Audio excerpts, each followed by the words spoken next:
மலேசியர்களிடையே நுரையீரல் நோய்க்கான முக்கிய காரணங்கள் புகைப்பிடித்தல், வேப்பிங், புகை காற்றை சுவாசித்தல், காற்று மாசுபாடு, பணியிட ரசாயனங்களுக்கு ஆளாகுதல், நுண்ணுயிர் தொற்றுகள் என்று சுகாதார அமைச்சர் டாக்டர் ஜுல்கிஃப்லி அமாட் தெரிவித்துள்ளார். நுரையீரல் பல்வேறு வகையான தாக்குதல்களுக்கு எளிதில் உள்ளாகும் ஒரு உறுப்பு என்று அவர் சுட்டிக்காட்டினார்.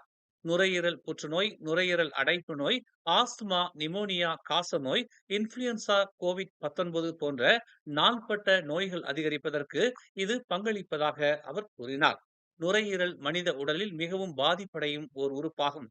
தொழில்சார் ஆபத்துகள், சுற்றுச்சூழல் ஆபத்துகளும் நுரையீரல் மீறலுக்கு பங்களிக்கின்றன என்று நேற்று உலக நுரையீரல் தினத்துடன் இணைந்து வாழ்க சிரிக்க நுரையீரல் பிரச்சாரத்தை தொடங்கிய பின்னர் செய்தியாளர்கள் மத்தியில் அவர் இதனை தெரிவித்தார். மேலும் செய்திகளை தெரிந்து கொள்ள தமிழ் மலர் நாளிதழை பாருங்கள். உடனுக்குடன் செய்திகளை தெரிந்து கொள்ள தமிழ் மலர் இணையதளம், தமிழ் மலர் செயலி மற்றும் மலர் டிவி யூடியூப் சேனலை வலம் வாருங்கள்.